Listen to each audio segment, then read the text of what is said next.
Hey guys, today we're taking a look at the new Star Wars The Black Series gaming greats, Darth Maul, the Old Master, from reportedly Battlefront 2. But anyway, let's get into the packaging, shall we? So we of course have the standard windowless packaging that we're kind of used to seeing from Hasbro ever since production with since 2020. But we of course have the picture of the figure, of course. So reportedly from Battlefront 2. Okay, it says gaming greats right there. Old Darth Maul, Old Master right there. Choking hazard if that's not obvious. Anyway, you've got this awesome portrait of Darth Maul in his Rebels attire. Looks like he's doing an overhead swing. I don't know how that's going to work too much, but it of course says the name of the figure down there. On the back, we of course have a little bio, which is probably what they put on every Darth Maul figure, because that's basically Darth Maul for you.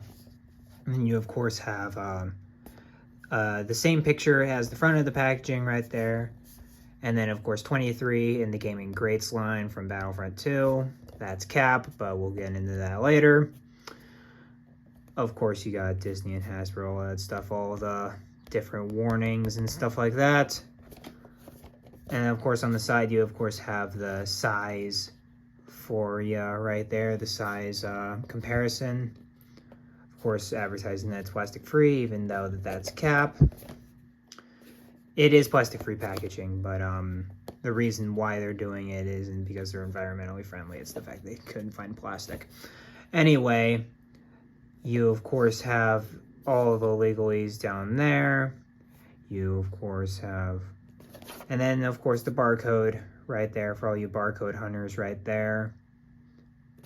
But and of course nothing at the top. But yeah, that's pretty much it for the packaging. So let's get this dude out of the packaging.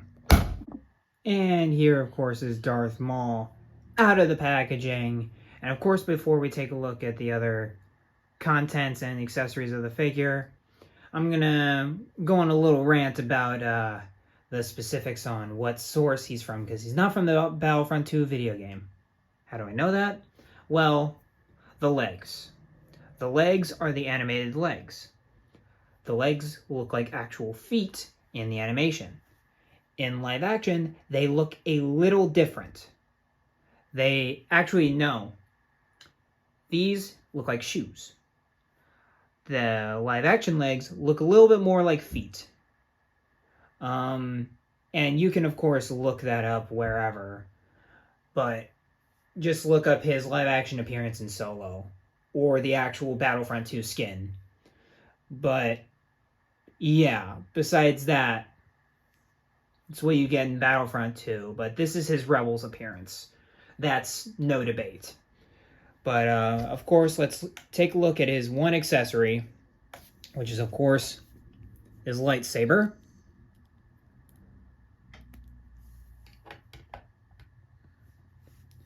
You stay there, Maul. Looking menacing, as always. And here, of course, we have the lightsaber right here, made from, I'm guessing, an Inquisitor's blade right there. But, it looks exactly like it does in the show. I mean, it has a little bit more detail because Rebels wasn't the most detailed animated show out there. It didn't have the most it didn't have the amount of detail the Clone Wars had, that's for sure. But of course the blades do come out just like so, and they're a little hard to get out, and I fear for my life every time I pull them out, because I know one time they're going to snap, and I have had my fair share of blades snap on me before, and I don't want to repeat that. So, yeah. And here we have the figure in all of his glory from his appearance in seasons 2 and 3 of Rebels here.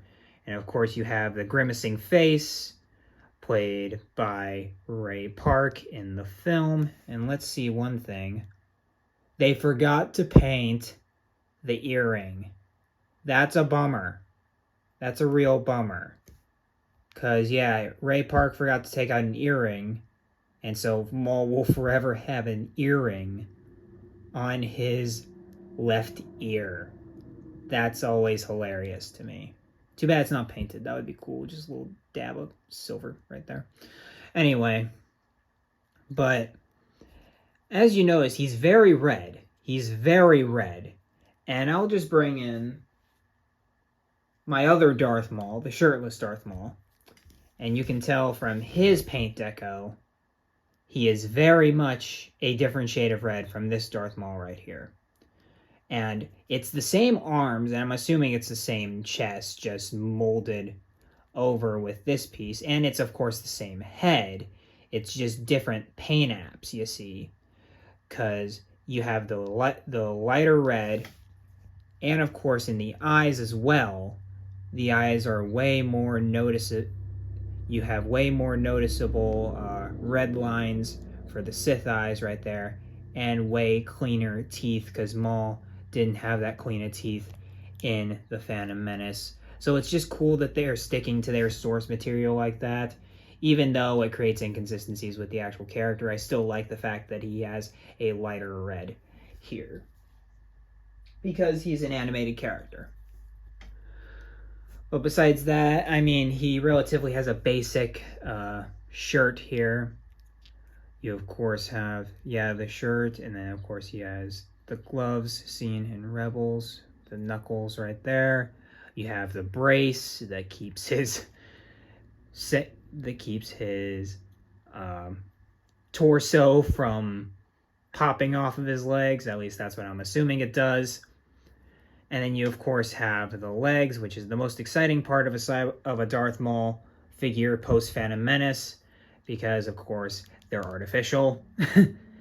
And I love the fact that also they play into the fact that they use a single hinge joint for the knees, because you can actually make the hinge show and have it not be distracting, because that's where the hinge actually goes. So I just like that detail right there. Same with the ankle. And then you, of course, have some silver paint on the legs, and it makes it look very shiny. I really like the paint deco there. McFarlane could take some lessons from there using silver paint like that. And, of course, they're the same. And it, of course, has, like, different pockets and stuff like that. But he's relatively a boring figure to look at if you don't know the history of this version of Darth Maul. He's a very boring version to look at. And he's also got the sleeves like we saw on Malgus from the last video. Same kind of thing here where he moves and the sleeves move with him. Really cool idea, but you get something like that and then it's like, eh.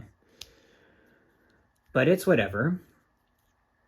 But of course, here's the articulation segment, since we basically went through the entire figure at this point, unfortunately.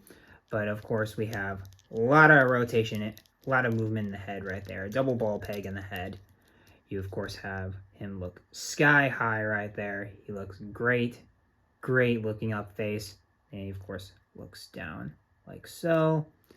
He can rotate 360 degrees.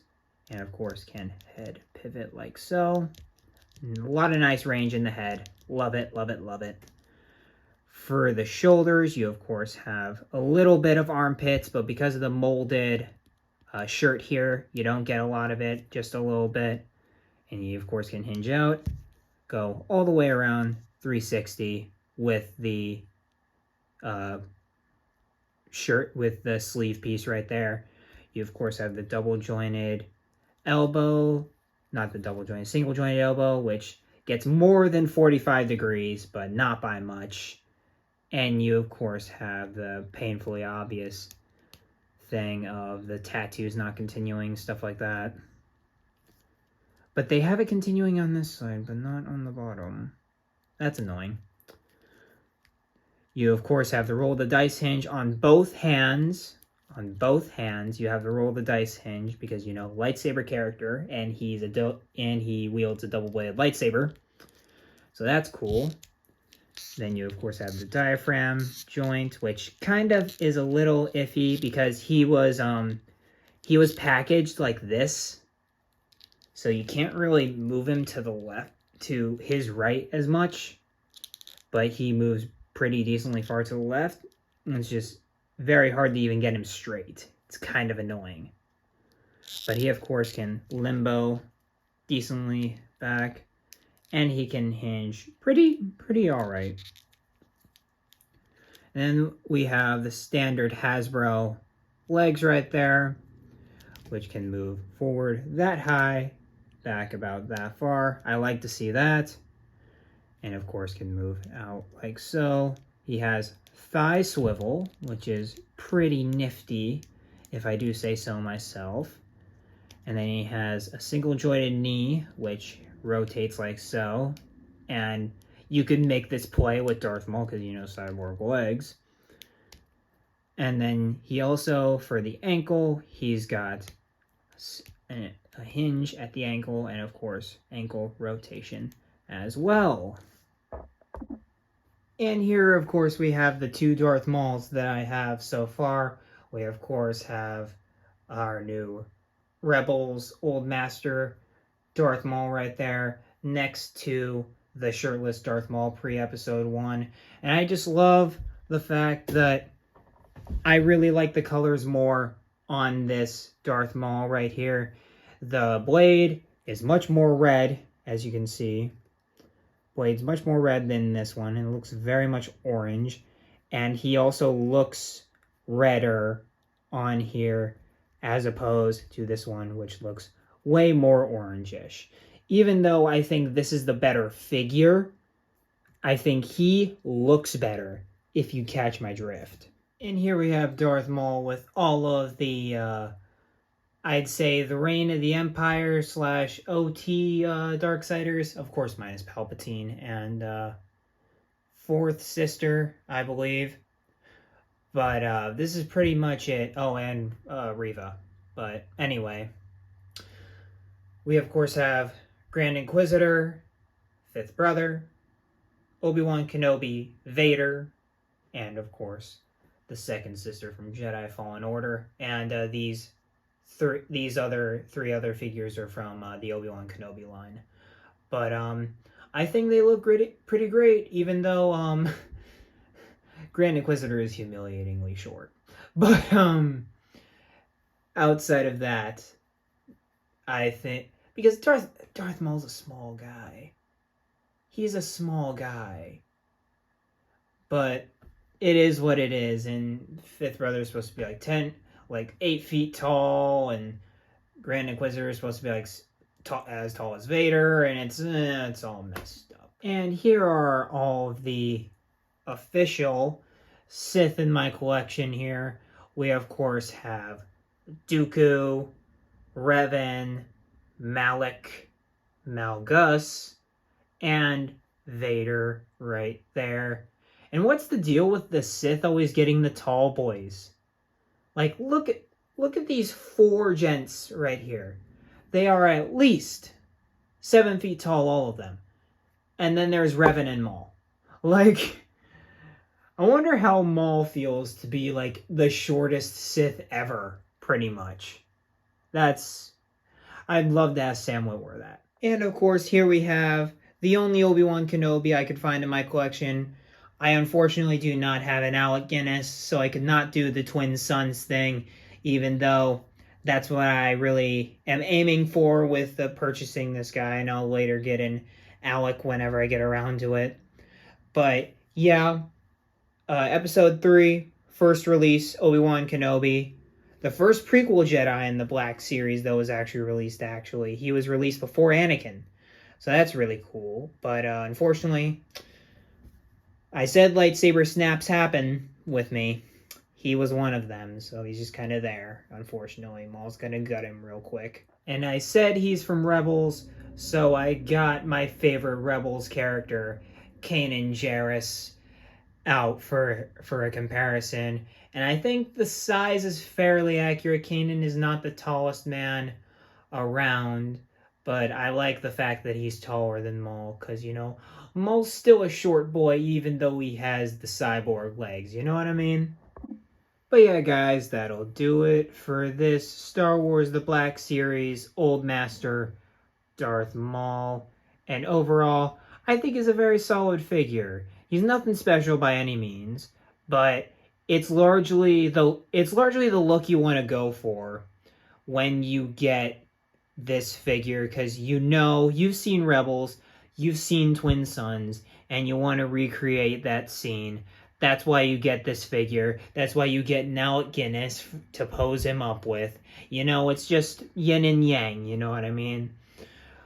But the lightsaber's cool. I mean, the look as a whole is cool. All Cyborg Darth Maul looks are cool.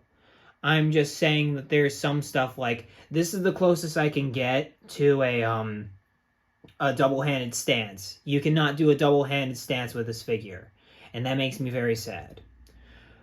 But understandably, the hilt isn't that big either. But I like the fact that they have both hands being roll the dice hinges. I love the paint on the legs. I think that's a really nice touch. I love the choice of reds on him. He just looks impressive. But I'm still gonna give it to the fact that I still think the single hinges are not a good thing going forward. They should go back to the double hinges, mainly because of the fact that it just gives a lot more mobility, and if he potentially had double jointed elbows and knees, you could get him into a lot more stuff, and potentially even closer to the Twin Sun stance than what I have right here. But outside of that, he's a very good figure and looks exactly what you need him to do on the shelf. But overall, I give him a rating of an 8. I really like him, but I don't love him. You know what I mean? He is a good figure. Actually, no, he's a pretty good figure. He's a pretty good figure. But, of course, that's it for this review. Like, comment, subscribe, all that good stuff. Tell me what you think about Darth Maul down in the comments below in this figure. And as always, guys, keep collecting. Be kind and courteous to one another out there, all that good stuff. And may the Force be with you. I'll catch you in the next video. Peace.